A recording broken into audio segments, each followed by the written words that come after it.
Hi, so I did my presentation on traditional African religion and spirituality. I did this to learn the influences on religion and African culture, specifically looking at West Africa. And I wanted to understand the traditional practices used throughout different cultures and countries in West Africa. So, one thing to note is the diversity and commonalities. So, African culture is extremely diverse and can't fully be defined. Each modern country has its own practices and religions. There are also commonalities that have arose, and there are shared beliefs. A lot of this is like the folklore and myths that has shaped religion and culture in West Africa is pretty common. And so it kind of shapes their beliefs like that. One similarity is that there is one God that withdrew from the world due to the issues of human life. And another one are that secondary divinities are worshipped as a messenger to the supreme God. You will see the second one throughout pretty heavily. Most of the time, people in West Africa aren't praying directly to a supreme God, but to different deities and gods that are known to be a connection to their supreme God. So in West Africa, we have the Asante of Ghana. Um, they believe in Nyame as their creator. So practices are the elders pouring libations, asking for deities and ancestors to bless and show respect. Um, Here is a video of that.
So that is just an example of a pouring libation that is praying mostly to ancestors for blessings and to also give them respect. So a second practice that they have is the veneration of matrilineal ancestors. This is the belief that ancestors from the mother's lineage are seen as guardians of the moral order and influence their lives. So a lot of times this is praying to ancestors and the belief that the ancestors on your mother's side really influence your entire life and the big events that come through it. This is seen as offerings, rituals, and a lot of times seeking guidance. So moving on is the Dogon of Mali.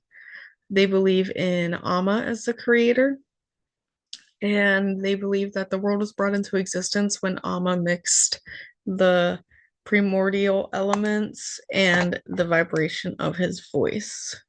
And by doing this, it just created the earth.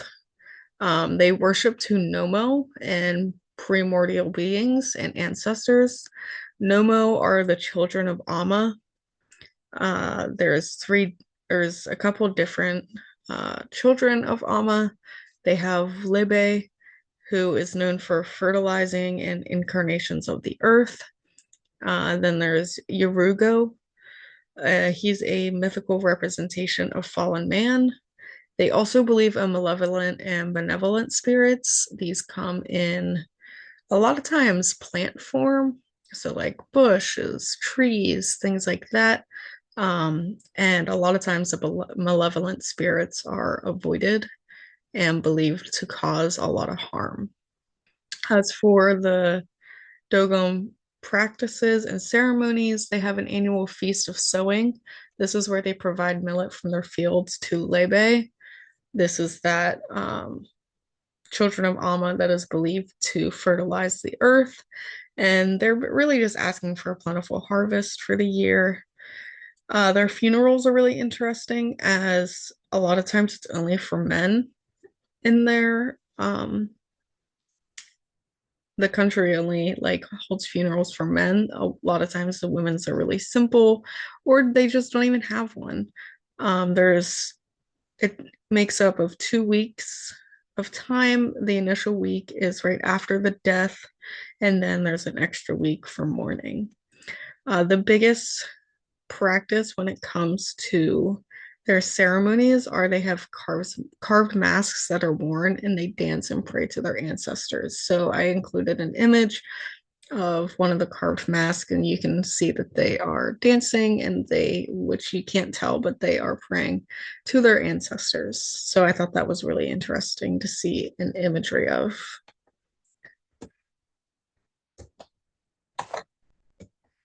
Third, we're going to talk about Yoruba in Nigeria. Their creation belief is that Obatala traveled from the heavens to earth on a gold chain. He used sand to create the mountains and valleys. This also, the story also includes that he um, ran out of gold chain, and so he had taken a chicken along, and the chicken actually pecked at the sand and spread it to create these mountains and valleys. And then he also had taken clay and got bored and was just creating clay sculptures. And then when he finally got bored of creating the sculptures, he prayed to Ologon, who is the god in heaven, who remained in heaven, and prayed that he would give life to his clay sculptures, and this had created man. So, back to the commonality of deities and praying to ancestors. The Yoruba um, pray to mostly deities as a connection to their supreme god. So these are known as orishas, um, and it's just the way that they can connect. And then they have Ajagun, who is responsible for the bad on earth, such as illnesses, accidents, injury, things like that. Um, Ajogun is really known as a malevolent spirit and a malevolent deity, and so it's often avoided. However, as we know, illness and accidents happen, and so they believe that all of these come from Ajogun. So for their practices and ceremonies, um, sacrifices are pretty heavy. So they're made to promote sunshine, rain, and harvest. And then they also have reenactments of folktale myths and legends and other stories that come from history and their ancestors. I thought that was really interesting. They also have an annual Ifa celebration, which where they offer a yam, and it includes a feast, music, and dancing. So here I included a video of that.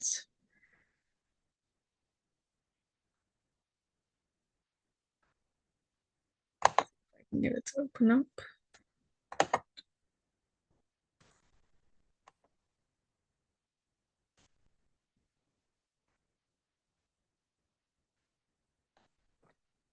Wait one moment here.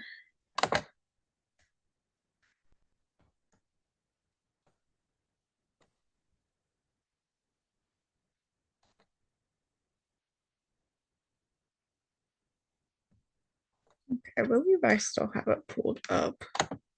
Here we go.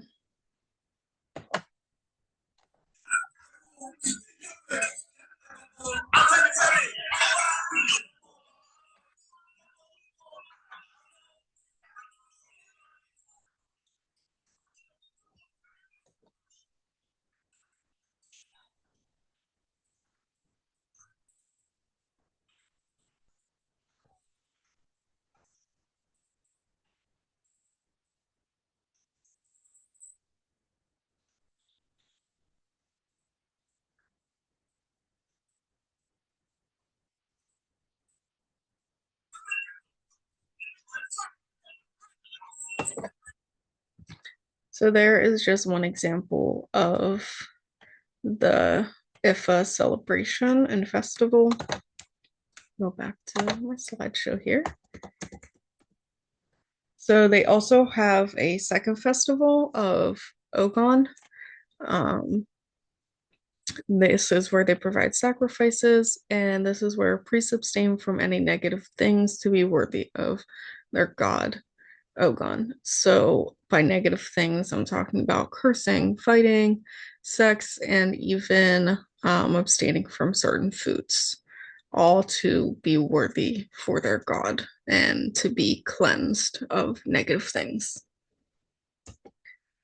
So to close out my presentation, I wanted to just look at some of the changes and religious movements that happened. So the biggest conversion was to Christianity. More than 4 million people across Africa, West Africa specifically, had converted.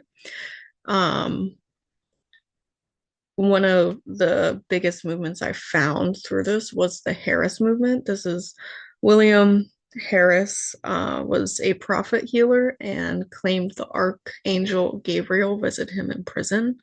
He had been arrested for some uh, protests and different things that he had done in Liberia. Um, and so he claimed that Gabriel had visited him while he was in prison. After he was released from prison, he went on to do missions to neighboring countries. This was to just get people to join his movement and convert to Christianity. Of course, this had its own beliefs and practices, of course. This had established then the Harris churches, and it was known as the largest mass movement of Christian conversion. On the right, you'll see a picture of William Harris, and I just thought this was really interesting, that really one man could be accounted with such a large mass movement. I mean, we're looking at 4 million people here in West Africa who converted. And of course, he wasn't the sole cause of all these 4 million people converting, but he really was the start of the conversion in West Africa. Here are my works cited. I looked at Britannica, um, and a couple other really good sources. I really enjoyed the Sage references um, that talked about William Harris and his story in prison and stuff. So thank you for watching, and I hope this encourages you to do a little more research. Of course, I just looked at West Africa.